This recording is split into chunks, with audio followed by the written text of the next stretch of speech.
Hello everyone, my self Rupal Shukla. और जो topic आज हम लोग डिस्कस करने जा रहे हैं that is tools of recombinant data technology, या फिर हम ये भी कह सकते हैं कि टूल्स ऑफ बायोटेक्नोलॉजी बायोटेक्नोलॉजी और टूल्स ऑफ जेनेटिक इंजीनियरिंग।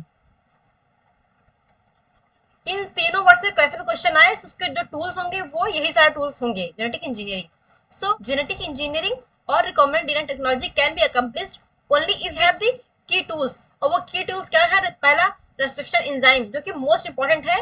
सो जो रिस्ट्रिक्शन एंजाइम्स होते हैं, ये इनका जो काम होता है वो डीएनए को कट करते हैं at a specific sequence, means एक स्पेसिफिक प्लेस पे डीएनए को कट करते हैं और क्रिएट करते हैं sticky ends, enzymes that cut the DNA. For cutting of the DNA use होते हैं दिस एंजाइम।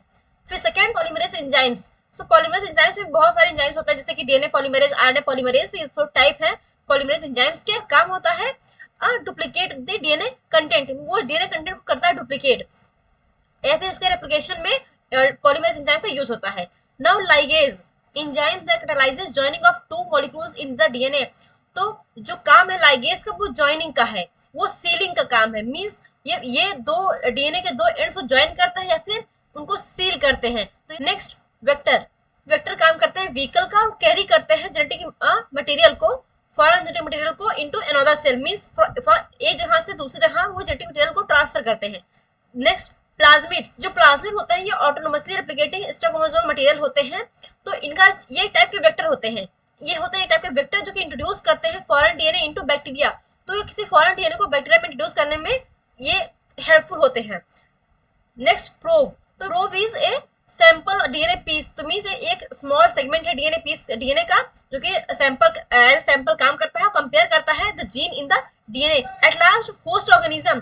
तो जब हम बना लेते हैं रिकॉम्बिनेंट डीएनए, मींस हमने फॉरेन डीएनए और वेक्टर डीएनए दोनों को हमने इस रिकॉम्बिनेंट टेक्नोलॉजी के हेल्प से उनको हमने बनाया रिकॉम्बिनेंट, मींस उनको हमने कट किया फिर ज्वाइन किया, जब मींस जब वो बन गए रिकॉम्बिनेंट डीएनए, तो हमको इंट्रोड्यूस करना है होस्ट ऑर्गेनिज्म में, मींस बैक्टीरिया इकोलाई वगैरह में।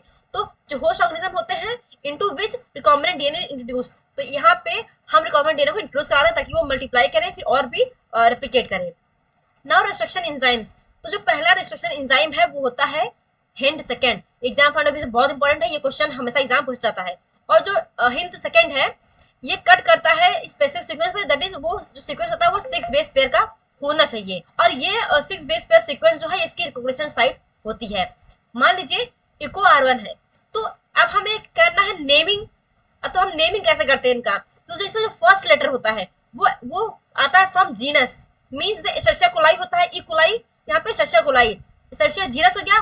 और second letter come from species, मतलब second 2 letter means co, C ओ जो हो गया वो आता है स्पीशीज से। जो इको R1 है ये आता है फ्रॉम एशर्शिया कोलाई R/13 से। लेकिन जो आर है, R is dead from the name of the strain, means strain के नेम से आर आया। और जो रोमन नंबर है R1 नंबर है, वो बताता है कि ऑर्डर क्या है आइसोलेशन का। मीन जो रिस्ट्रिक्शन एंजाइम्स होता है बिलोंग करता है लार्जर क्लास को, दैट इज न्यूक्लियसेस। और न्यूक्लियसेस दो टाइप के होते हैं, न्यूक्लियस, सेकेंड एंडोन्यूक्लियस। एक्सोन्यूक्लियस जैसे मान लीजिए ये डीएनए है, तो इसको साइड वो एंड्स पे, दो एंड्स पर कट करेंगे, मतलब जब डीएनए को अंदर कट करते हैं, मतलब वो जब हम सेंटर में कट करते हैं तो उसे कहा जाता है एंडोन्यूक्लियस। न्यूक्लियसेस इट 2 काइंड्स के होते हैं, मीन 2 टाइप के, exonucleases, endonucleases. Exonucleases remove nucleotides from the ends of the DNA, means जो एक्सोन्यूक्लियस होते हैं ये दोनों डीएनए के दोनों एंड से कट करते हैं। और जो एंडोन्यूक्लियस होते हैं cut at the specific position with in the DNA, means ये डीएनए के विद इन में करते हैं, साइड में नहीं करते हैं। Each restriction endonuclease recognizes a specific palindromic nucleotide sequence, जिसे कहते हैं palindromic nucleotide sequence in the DNA। तो जैसे मान लीजिए कोई एक लेटर है, जैसे मान लीजिए example, for example Malayalam, left से पढ़े राइट से पढ़े दोनों का ही सेम आएगा, स्पेलिंग दोनों की दोनों तरफ से सेम होगी। इसे कहा जाता है पैलिंड्रोमिक सीक्वेंस, मीन ये फॉरवर्ड बैकवर्ड दोनों तरफ से रीड करने पे सेम आते हैं। और सेकेंड एग्जांपल, मान लीजिए ये है GAATTC, जब हम यहाँ से कर रहे हैं read 5 dash to 3 dash end, मतलब 5 की तरफ से मूव कर रहे हैं 3 की तरफ, तो हम GAATTC पढ़ रहे हैं। लेकिन यहाँ पे 3 to 5 है, तो जब हम फिर 5 to 3 जाएंगे तो GAATTC, तो दोनों ही डायरेक्शन में, चाहे वो 5 डैश टू 3 डैश डायरेक्शन या फिर 3 डैश टू 5 डैश डायरेक्शन, दोनों डायरेक्शन में GAATTC ही हम रीड कर रहे हैं, दोनों ही डायरेक्शन से। सो restriction endonucleases are used in the genetic engineering to form recombinant molecules of the DNA. तो जो यूज होता है ये करता है, फॉर्म करता है recombinant molecule of the DNA, means formation करता है recombinant DNA का.